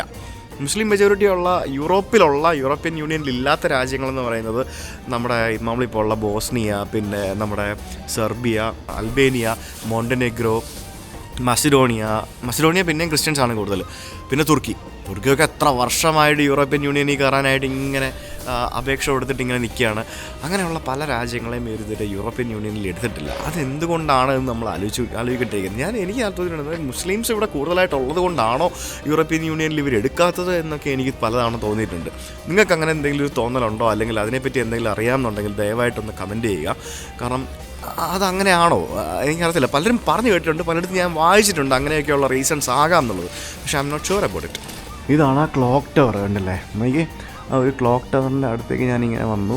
ഇതിന് മുകളിലേക്ക് കയറാനുള്ള വഴിയോ അങ്ങനെ സംഭവമുള്ള കാര്യങ്ങളൊന്നും ഇല്ല. പണ്ട് കാലത്ത് ചുണ്ണാമ്പ് കല്ല് വെച്ചുണ്ടാക്കിയിരിക്കുന്ന പോലത്തെ ഒരു സെറ്റപ്പാണ്. അതിന് ചുറ്റിനും ഇതുപോലെയുള്ള വഖഫ് ബോർഡിൻ്റെ കുറച്ച് കെട്ടിടങ്ങളും പിന്നെ അവരുടെ താമസ സ്ഥലങ്ങളും അവരുടെ ഓഫീസും സംഭവങ്ങളും ഒക്കെയാണെന്നാണ് എനിക്ക് തോന്നുന്നത്. അങ്ങനെ എന്തോ ബോർഡ് ഇവിടെ എഴുതി വെച്ചിട്ടുണ്ടായിരുന്നു. പിന്നെ ഇതിനകത്ത് ഒരു ബേക്കറി ഉണ്ട്, പലതരത്തിലുള്ള ബ്രെഡിൻ്റെയൊക്കെ മണം എനിക്കിവിടെ ഇങ്ങനെ പുറത്തടിക്കും. ഞാൻ തുറന്നു നോക്കട്ടെ. എന്താ പൊന്നെ എന്ത് പറയിട്ട് അയ്യോ എന്ത് മണമെന്നറിയോ, ഇതിൻ്റെയൊക്കെ പുറത്ത് വരെ മണം വരുന്നു. പലതരത്തിലുള്ള ടോർട്ടില റോൾസ്, പിന്നെ ബ്രെഡുകൾ, ബണ്ണുകൾ, പിന്നെ എന്തൊക്കെയാണെന്നൊരു ഐഡിയ ഇല്ല. ബർഗറുകളും അങ്ങനെ കുറേ സംഭവങ്ങൾ അതിനകത്ത് ഉണ്ടാക്കി വെച്ചിട്ടുണ്ട്. അത് ആൾക്കാരൊക്കെ വന്ന് വാങ്ങിച്ചുകൊണ്ട് പോകുന്നുണ്ട്. അപ്പോൾ ആ ഒരു ക്ലോക്ക് ടവർ എന്ന് പറയുന്ന ഒരു ഹിസ്റ്റോറിക് മോണുമെൻറ്റിനെ കുറിച്ചുള്ള കുറേ ഡീറ്റെയിൽസ് ഇവിടെ ഇങ്ങനെ എഴുതി വെച്ചിട്ടുണ്ട്. ശരിക്കും ബാൽക്കൻ രാജ്യങ്ങളിൽ ഞാൻ മോണ്ടിനീഗ്രോ, അൽബേനിയയും ഓൾറെഡി ഞാൻ പോയിട്ടുണ്ട്. അത് വെച്ച് കമ്പയർ ചെയ്യുമ്പോഴത്തേക്കിനും ബോസ്നിയ അടിപൊളിയാണ് കേട്ടോ. ഇവർ ഭയങ്കര ഫ്രണ്ട്ലിയാണ് ആൾക്കാർ, ടൂറിസ്റ്റുകളെ ഭയങ്കര വെൽക്കമിങ് ആണ്. ധാരാളം ടൂർ ഗ്രൂപ്പുകൾ ഇങ്ങനെ ഗൈഡുമാരായിട്ട് ഇങ്ങനെ വരുന്നുണ്ട്. അതും പല രാജ്യങ്ങളിൽ നിന്നും, ചൈനയിൽ നിന്നും, കൊറിയയിൽ നിന്നും, യൂറോപ്പിൽ നിന്നും, പല രാജ്യങ്ങളിൽ നിന്നും, ഏഷ്യൻ രാജ്യങ്ങളിൽ നിന്നൊക്കെ ആൾക്കാർ ഇഷ്ടംപോലെ വരുന്നുണ്ട്. അപ്പം അത്യാവശ്യം ഫേമസ് ആണ് ബോസ്നിയ. നെക്സ്റ്റ് ടൈം എന്തായാലും സമ്മർ ആകുമ്പോഴത്തേക്കിനും ബോസ്നിയ ഞാൻ നല്ല രീതിയിലൊന്ന് ഞാൻ എക്സ്പ്ലോർ ചെയ്യും. ബോസ്നിയ മാത്രമല്ല ബാൽക്കൻ കൺട്രീസ് നല്ല രീതിയിൽ നമുക്കൊന്ന് എക്സ്പ്ലോർ ചെയ്യണം. ഞാനിപ്പോൾ വീഡിയോസ് എടുക്കുന്നതിനോടൊപ്പം പല രാജ്യങ്ങളെ പറ്റിയുമുള്ള പുസ്തകങ്ങൾ എഴുതി തുടങ്ങിയിട്ടുണ്ട്. ഞാനിപ്പം എഴുതിക്കൊണ്ടിരിക്കുന്ന ഒരു പുസ്തകം എന്ന് പറയുന്നത് തായ്ലൻഡിനെ കുറിച്ചുള്ളൊരു പുസ്തകമാണ്. തായ്ലൻഡിനെ കുറിച്ച് ഇതുവരെ ആരും പുസ്തകം എഴുതിയിട്ടില്ല. ഞാനത് പറയണമെന്ന് വിചാരിച്ചുകൊണ്ടിരിക്കുകയായിരുന്നു. ഞാനത് പറയാം. തായ്ലൻഡിനെ കുറിച്ച് ഇതുവരെ ആരും പുസ്തകം എഴുതിയിട്ടില്ല എന്നാണ് എനിക്ക് തോന്നുന്നത്. ഞാൻ മലയാളത്തിലൊരു പുസ്തകം തായ്ലൻഡിനെ കുറിച്ച് കണ്ടിട്ടില്ല. തായ്ലൻഡിനെ കുറിച്ച് ഞാനൊരു 1.5 പുസ്തകമാണ് എഴുതിക്കൊണ്ടിരിക്കുന്നത്. ഇപ്പോൾ തുടങ്ങി ഒരു 5-6 അധ്യായമായി. അപ്പോൾ അതിനകത്ത് എനിക്ക് ഉണ്ടായ പല എക്സ്പീരിയൻസും പല സംഭവങ്ങളും പച്ചയ്ക്ക് തുറന്ന് തന്നെയാണ് എഴുതുന്നത്. വീഡിയോയിൽ കാണിച്ചതും കാണിക്കാത്തതുമായിട്ടുള്ള പല സംഭവങ്ങളും അതിനകത്ത് എഴുതുന്നുണ്ട്. എൻ്റെ ആദ്യത്തെ വിദേശ യാത്ര തായ്ലൻഡിലേക്കായിരുന്നു. അതുകൊണ്ട് തന്നെ തായ്ലൻഡിനെ പറ്റിയുള്ളൊരു പുസ്തകത്തിൽ നിന്ന് തന്നെ തുടങ്ങാമെന്ന് വിചാരിച്ചു. അങ്ങനെ ഇൻഡിവിജ്വൽ കൺട്രീസായിട്ട് മാത്രമല്ല എഴുതുന്നത്, വേറെ രീതിയിലുള്ള പല പുസ്തകങ്ങൾ ഇനി പതിയെ എഴുതാൻ സാധിക്കട്ടെ, ദൈവം അനുഗ്രഹിക്കട്ടെ എന്നൊക്കെ വിചാരിക്കുന്നുണ്ട്. എന്തായാലും നമ്മുടെ ആദ്യത്തെ പുസ്തകമായിട്ടുള്ള INB ഡയറീസ് അത്യാവശ്യം നല്ല റെസ്പോൺസാണ് കിട്ടുന്നത്. അതിൻ്റെ നമ്മുടെ സെക്കൻഡ് എഡിഷൻ പ്രിൻറ്റ് ചെയ്ത് കഴിഞ്ഞു. സെക്കൻഡ് എഡിഷനാണ് ഇപ്പം അവൈലബിൾ ആയിട്ടുള്ളത്. DC ബുക്സിൻ്റെ വെബ്സൈറ്റിൽ നിന്നും അതേപോലെ തന്നെ ആമസോണിൽ നിന്നൊക്കെ നിങ്ങൾക്ക് പർച്ചേസ് ചെയ്യാവുന്നതാണ്. എനിക്ക് തോന്നുന്നു വിദേശ രാജ്യങ്ങളിലേക്ക് പോലും അവൈലബിൾ ആണ്. നമ്മുടെ UK ലണ്ടനിൽ പുസ്തകം അവൈലബിൾ ആണ്. 150 പുസ്തകങ്ങൾ ഞാൻ UK ഷിപ്പ് ചെയ്തിട്ടുണ്ട്. അത് എവിടെ കിട്ടും എന്നുള്ളതൊക്കെ ഞാൻ അറിയിക്കാം. നിലവിലിപ്പം പുസ്തകം ഷംജിത് ഭായിയുടെ വീട്ടിലാണ് ഇരിക്കുന്നത്. അത് പതിയെ തന്നെ നമുക്ക് അവിടെ പല സ്ഥലത്തും അവൈലബിൾ ആക്കണം. അതേപോലെ തന്നെ നമ്മുടെ ഈ ട്രിപ്പ് കഴിഞ്ഞ് UK എത്തുമ്പോഴത്തേക്കിനും ഒഫീഷ്യലായിട്ട് UK ഒരു പുസ്തകത്തിൻ്റെ ലോഞ്ച് ഞങ്ങൾ പ്ലാൻ ചെയ്യുന്നുണ്ട്. പ്ലസ് ഒരു മീറ്റപ്പും കൂടെ പ്ലാൻ ചെയ്യുന്നുണ്ട്. മിക്കവാറും മാർച്ച് 20 or 24 ആ ഡേറ്റോട് കൂടിയായിരിക്കും. ഞാൻ കറക്റ്റായിട്ട് ഞാനത് അനൗൺസ് ചെയ്യാം. അപ്പോൾ എന്തായാലും നിങ്ങളുടെയൊക്കെ സപ്പോർട്ട് ആവശ്യമാണ്. ഞാൻ ഇവിടുത്തെ കാഴ്ചകളിലേക്ക് ബാക്കി പോകാം. ആ ഒരു ഓൾഡ് ടൗൺ ഏരിയയൊക്കെ എന്ത് വൃത്തിയാണെന്നറിയോ. എവിടെ നോക്കിയാലും എന്ത് നീറ്റ് ആൻഡ് ക്ലീനാണ്. മൊത്തത്തിൽ നല്ല വൃത്തിയോട് സൂക്ഷിച്ചിരിക്കുന്ന സ്ഥലം. വെജിറ്റേറിയൻ ഫുഡാണ്. ഇതെന്താണ് വെജിറ്റേറിയൻ ഫുഡെന്നും പറഞ്ഞുകൊണ്ട് ഇവിടെ ഒരു ഓപ്ഷൻ. ഇതൊരു റെസ്റ്റോറൻ്റ് ആണെന്ന് തോന്നുന്നു കേട്ടോ. എനിക്ക് ഇതൊരു റെസ്റ്റോറൻ്റാണ്. വെജിറ്റേറിയൻ ഫുഡെന്നും പറഞ്ഞൊരു ഓപ്ഷൻ. മേളിലൊരു കണ്ടംപൂച്ച. ഇതൊരു വലിയ റെസ്റ്റോറൻ്റ് ആണല്ലോ. അടിപൊളി. ഇതൊക്കെ ഓണായി സെറ്റായി വരുന്നതേ ഉള്ളൂ. ഇത് കൊള്ളാം കേട്ടോ. നൈസ്. ഇപ്പം ആരുമില്ല, വൈകിട്ടത്തേക്ക് ആൾക്കാർ വരുള്ളൂ. പണ്ടത്തെ സ്റ്റൈലിലുള്ള അതേ കെട്ടിടങ്ങളൊക്കെ നോക്കി, തടി കൊണ്ടുണ്ടാക്കിയ കെട്ടിടങ്ങൾ, പഴയ കടകളൊക്കെ ഇങ്ങനെ പഴയ അപ്പൂപ്പന്മാരും അമ്മമാരുമാണ് പല കച്ചവടക്കാരും പല സ്ഥലങ്ങളിലും ഉള്ളത്. പഴയ സംഭവങ്ങളാണ്, പഴയ കെട്ടിടങ്ങളാണ് എല്ലായിടത്തും. ഒട്ടോമാൻ്റെ കാലഘട്ടത്തിലുള്ള സാധനങ്ങൾ വെച്ചിരിക്കുന്ന ഒരു മ്യൂസിയം എന്നും പറഞ്ഞിട്ടൊരു ബോർഡ് ഞാൻ കണ്ടു അവിടെ. അത് ഇതിനകത്തൊരു മ്യൂസിയമാണെന്ന് തോന്നുന്നു. ഞാനങ്ങനെ നടന്ന് സരയോ എന്ന് പറയുന്ന ആ ഒരു നഗരത്തിലെ മെയിൻ ഐക്കണായിട്ടുള്ള ഒരു സ്ഥലമുള്ള ഒരു സ്ഥലത്തെത്തിയിരിക്കുകയാണ്. ഇവിടെ ഒരു വാട്ടർ ഫൗണ്ടൻ ഉണ്ട്. ആ വാട്ടർ ഫൗണ്ടൻ ഇവിടുത്തെ ഒരു വലിയൊരു ഐക്കണാണ്. അത് കാണാൻ പോകുന്നതിന് മുമ്പായിട്ട് ഞാൻ ഇവിടുത്തെ കുറച്ച് കെട്ടിടങ്ങളും മറ്റൊക്കെ ഞാൻ വീണ്ടും കാണിക്കാം. പഴയ കെട്ടിടങ്ങളല്ല, അതിന് മുകളിലൊക്കെ അതിൻ്റെ ഹീറ്റിംഗ് സിസ്റ്റം, പണ്ട് കാലത്തെ ആ ഹീറ്റിംഗ് സിസ്റ്റം ഒക്കെ ഇങ്ങനെ അവർ നിൽക്കുന്നത് കാണാം. തടി കൊണ്ടുണ്ടാക്കിയ, അതായത് കരിങ്കല്ലും തടിയും കൊണ്ടുണ്ടാക്കിയ കെട്ടിടങ്ങളാണ് എല്ലാം ഇത്തരത്തിൽ നമുക്ക് കാണാൻ സാധിക്കും. ഇതൊരു പ്രത്യേക ഭംഗിയാട്ടോ ഈ ഒരു ഇത്രയും നല്ലൊരു ഓൾഡ് സിറ്റി ഈ ഒരു രാജ്യത്ത് ഇവർ പ്രോപ്പറായിട്ട് മെയിൻറ്റെയിൻ ചെയ്ത് വെച്ചിരിക്കുക എന്ന് പറയുമ്പോഴത്തേക്കിനും that itself is a really interesting thing അല്ലേ. ഇവിടെ എനിക്ക് ഇടയിലിരുന്ന് ഒരു കാപ്പി പിടിക്കണമെന്നുണ്ട്, പക്ഷേ ഇൻഡോർ സീറ്റിംഗ് ഒന്നും കാണുന്നില്ല, എല്ലാം ഔട്ട്ഡോർ സീറ്റിംഗ് ആണ്. ഈ തണുപ്പത്ത് എനിക്ക് പുറത്തിരിക്കാൻ വയ്യ, എനിക്ക് നല്ല തണുപ്പുണ്ട് ഇന്ന്. എല്ലാവരും പുറത്തിരുന്ന് കാപ്പി കുടിച്ചുകൊണ്ടിരിക്കുകയാണ്. ഇവിടെ പലതരത്തിലുള്ള ചെറുതും വലുതുമായിട്ടുള്ള വഴികൾ ഇങ്ങനെ ഇവിടേക്ക് ഇങ്ങനെ വരികയാണ്. ടൂറിസ്റ്റുകൾ ഇങ്ങനെ ഒഴുകി വന്നുകൊണ്ടിരിക്കുകയാണ്. ടൂറിസ്റ്റുകളെ കാത്ത് കച്ചവടം ചെയ്യാൻ വേണ്ടി ഇരിക്കുന്ന ആളുകളാണ് ഇവിടെ മൊത്തം എല്ലാം. അതായത് ഒരു കംപ്ലീറ്റ് ടൂറിസ്റ്റുകളെ കൊണ്ട് ജീവിക്കുന്ന ഒരു നഗരം. അതാണ് സരയൂ എന്നാണ് എനിക്ക് തോന്നുന്നത് ഇവിടെ വന്നു കഴിഞ്ഞപ്പോഴത്തേക്കിനും. ഇതാണ് നമുക്ക് എല്ലായിടത്തും കാണാൻ സാധിക്കുന്ന സരയൂ എന്ന് പറയുന്ന ഒരു നഗരത്തിൻ്റെ മെയിൻ ഐക്കൺ എന്ന് പറയുന്നത്. സെബിൽജ് എന്നാണ് ഇതിൻ്റെ പേര്. ഇത് ശരിക്കും ഒരു വാട്ടർ, അതായത് ആളുകൾക്ക് കുടിവെള്ളം കുടിക്കുന്നതിന് വേണ്ടിയുള്ള ഒരു സംഭവമാണ് ഇത്. ഒരു ഓർണേറ്റ് കയോസ്ക് എന്നൊക്കെ നമുക്ക് വേണമെങ്കിൽ പറയാം. ആ ഒരു രീതിയിലുള്ളൊരു വുഡൻ വാട്ടർ ഡിസ്പെൻസിങ് സംഭവമാണിത്. ഇവിടെ നിന്നും വെള്ളം കുടിച്ചു കഴിഞ്ഞാൽ നമ്മൾ വീണ്ടും ഇവിടേക്ക് വരും എന്നാണ് പറയുന്നത്. ഞാൻ എന്തായാലും ഇച്ചിരി വെള്ളം കുടിക്കട്ടെ. എനിക്ക് എന്തായാലും ഇവിടേക്ക് വീണ്ടും വരണം. ഇച്ചിരി വെള്ളം കുടിക്കാം. ഓക്കെ, ഇവിടെ നിന്ന് വെള്ളം കുടിച്ച ആൾക്കാർ കുപ്പിക്കകത്തൊക്കെ വെള്ളം നിറച്ചുകൊണ്ട് പോകും. അപ്പോൾ ഇത് എന്ന് പറയുന്നത് ഈ ഒരു നഗരത്തിൻ്റെ ഒരു ഐക്കോണാണ് സത്യം പറഞ്ഞാൽ. ഈ ഒരു വുഡൻ സംഭവം എന്ന് പറയുന്നത്. ഇതിൻ്റെ മേളിൽ പ്രാവുകളൊക്കെ ഇങ്ങനെ കൂട് കൂട്ടി നിൽക്കുന്നതൊക്കെ കാണാൻ സാധിക്കും. പ്രാവിന് വേണ്ടിയുള്ള കൂടൊക്കെ അതിൻ്റെ മുകളിലുണ്ട്. രണ്ട് ഭാഗത്തും ഇത്തരത്തിലുള്ള വെള്ളം വരുന്ന ആ ഒരു സ്ഥലം കാണാം. എൻ്റെ അമ്മ, ഇപ്പോൾ ഋഷി ഉണ്ടായിരുന്നെങ്കിൽ ഇതിവിടെ ഓടി നടന്നേനെ ഇവിടെ ഫുള്ള്. ശരിക്കും ഉണ്ടല്ലോ, നമുക്ക് സമ്മറിൽ വരണം. മേ ബി പ്രിഫറബിളി ഫാമിലിയും കൊണ്ടൊക്കെ വരാൻ പറ്റുന്ന നല്ലൊരു സ്ഥലമാണ്. പ്രാവുകളെല്ലാം കൂടെ പേടിയില്ലാതെ എൻ്റെ അടുത്തേക്ക് വരികയാണല്ലോ. സമ്മർ എന്ന് പറയുമ്പോഴത്തേക്കിനും വൈകിട്ട് 9-9 ആകുമ്പോഴത്തേക്കിനും ഇരുട്ടുള്ളൂ രാത്രിയിൽ. ഇപ്പോൾ വിൻ്റർ ആകുമ്പോഴത്തേക്കിനും 4-5 മണിയാകുമ്പോൾ ഇരുട്ടും. ഇത് കൊള്ളാമല്ലേ? ഇത് ഇവിടെ ഇത് ചോളമുണ്ട്. ആ ചോളം എടുത്തിട്ട് നമ്മളിവിടെ വെറുതെ നിന്ന് കഴിഞ്ഞാൽ ഈ പ്രാവെല്ലാം കൂടെ നമ്മുടെ കയ്യിൽ വന്ന് നിൽക്കും. എനിക്ക് പേടിയാണ്, അതുകൊണ്ട് ഞാനും ചെയ്യുന്നില്ല. എനിക്ക് ഇവിടെ ഒരു അപ്പൂപ്പൻ, ഒരു അപ്പൂപ്പൻ വന്നപ്പോഴത്തേക്ക് എല്ലാവരും കൂടെ അപ്പൂപ്പൻ്റെ പുറകെ പോകുന്നുണ്ടോ? നോക്കി, നിങ്ങൾക്കൊന്നും ഒരു പേടിയില്ല കേട്ടോ. എന്താണ് നമ്മൾ ഈ ഫിഷിനെ ഫീഡ് ചെയ്യാൻ പോകുമ്പോഴത്തേക്കിനും ഫിഷെല്ലാം കൂടെ കൂട്ടം കൂടി വരത്തില്ലേ, അതേപോലെയാണ് കണ്ടില്ല. അതൊക്കെ ഇങ്ങനെ പുള്ളിയുടെ കയ്യിൽ പോയിരുന്ന് ഭക്ഷണം കഴിക്കുന്നു. ഇത്രയും പ്രാവുകൾ ഒരു പേടിയില്ലാതെ ഇവിടെ നിൽക്കുന്നത് ഞാൻ ആദ്യമായിട്ടാണ് ഇങ്ങനെ കാണുന്നത്. ആരെങ്കിലും ഫീഡുമായിട്ട് വന്നു കഴിഞ്ഞാൽ ആ ഫീഡിൻ്റെ ഒപ്പം ആ ഫീഡ് കയ്യിലുള്ള ആരാണോ അവരുടെ അടുത്തേക്ക് ഇതിങ്ങനെ പോയിക്കൊണ്ടിരിക്കും. എന്തായാലും കൊള്ളാം. സാറ് നമ്മൾ അടുത്ത് വരുമ്പോഴേ ഇതെല്ലാം ഓടത്തില്ലേ, പക്ഷേ ഇത് ഓടുന്നില്ല കേട്ടോ. അങ്ങനെ അടിപൊളി. ആ ചേച്ചിയുടെ എത്ര എണ്ണം വന്നേക്ക്. അയ്യോടാ, കയ്യിലൊരു ഗ്ലൗസ് ഒക്കെ ഇട്ടിട്ട് വേണമെങ്കിൽ പിടിക്കാം. എനിക്കിപ്പോൾ എൻ്റെ കയ്യിൽ ഗ്ലൗസ് ഇല്ല, ഞാൻ ഗ്ലൗസ് എടുത്തിട്ടില്ല. ആ ഹോട്ടലിലിരിക്കുക. അതുണ്ടായിരുന്ന ഞാനിപ്പോൾ പ്രാവിനെ പിടിക്കായിരുന്നു. എനിക്കിപ്പോൾ അല്ലാതെ പ്രാവിനെ എടുത്ത് കൈ പിടിക്കാൻ വയ്യ. എനിക്ക് ഇതിങ്ങനെ അതിൻ്റെ ആ ഒരു കാലിലെ നഖമൊക്കെ വന്ന് കയ്യെ കൊള്ളുമ്പോഴത്തേക്കിനും എനിക്കിങ്ങനെ മുറിയുന്ന പോലെയൊക്കെ തോന്നുന്നത്. ഒരു പഴയ ട്രാം പോകുന്നുണ്ടോ? എനിക്ക് ഇവിടെ പഴയ ട്രാമും പുതിയ ട്രാമും കൊണ്ട് ഇത് രണ്ടും ഒറ്റ ട്രാക്കിൽ കൂടെയാണ് പോകുന്നത്. നമുക്കിതിനകത്ത് ട്രാമിൽ കയറി ഒരു റൈഡ് പോകണ്ടേ നമുക്ക്? ഈ സിറ്റി ഫുള്ള് നമുക്കിങ്ങനെ കണ്ടുകൊണ്ട് ഈ സിറ്റിക്ക് ചുറ്റിനും ഓടുന്ന ട്രാമിൽ കയറി നമുക്ക് വേണമെങ്കിൽ ഒരു റൈഡൊക്കെ പോകുന്നതാണ്. ഇത് എന്തുവാടേ ഇത്? ബിസ്ക്കറ്റ് ട്രാമാ? ജാഫ എന്ന് പറഞ്ഞ എന്തോ ഒരു ചോക്ലേറ്റ് ബിസ്ക്കറ്റിൻ്റെ പരസ്യം വെച്ചിരിക്കുന്ന ട്രാം. നിങ്ങളൊരു കാര്യം മനസ്സിലാക്കണം, ലണ്ടൻ നഗരത്തിൽ ട്രാമുകൾ ഇൻട്രൊഡ്യൂസ് ചെയ്യുന്നതിന് മുമ്പ് ഇവിടെ ഈ സരയൂ നഗരത്തിൽ ട്രാമുകൾ ഇൻട്രൊഡ്യൂസ് ചെയ്തിട്ടുണ്ട് എന്ന് നിങ്ങൾ മനസ്സിലാക്കണം. പക്ഷെ അന്ന് ഇൻട്രൊഡ്യൂസ് ചെയ്തതൊക്കെ ഉള്ളൂ, അതിനുശേഷം വലിയ ഡെവലപ്മെൻ്റ് ഒന്നും ഇല്ല. അതാണ് വ്യത്യാസം. എന്നാലും എന്തോരം പ്രാവാ. ഋഷിക്കുട്ടാ നോക്കടാ, പ്രാവിനെ കണ്ടോടാ, ചക്കരയും മുത്ത നോക്കടാ. ഈ മിസ് ചെയ്യൂടാ കുട്ടാ. ഋഷിക്കുട്ടെ പോലെ പ്രായത്തിലുള്ളൊരു പെൺകുട്ടി ഇവിടെ അപ്പൂപ്പൻ്റെ കൂടെ വന്നിരുന്നിട്ട് പ്രാവിനെ ഫീഡ് ചെയ്തുകൊണ്ടിരിക്കുകയാണ്. ഇടയ്ക്കിടയ്ക്ക് ആ ഫീഡ് കൊച്ച് വായിലെടുത്ത് ഇടുകയും ചെയ്യുന്നുണ്ട്.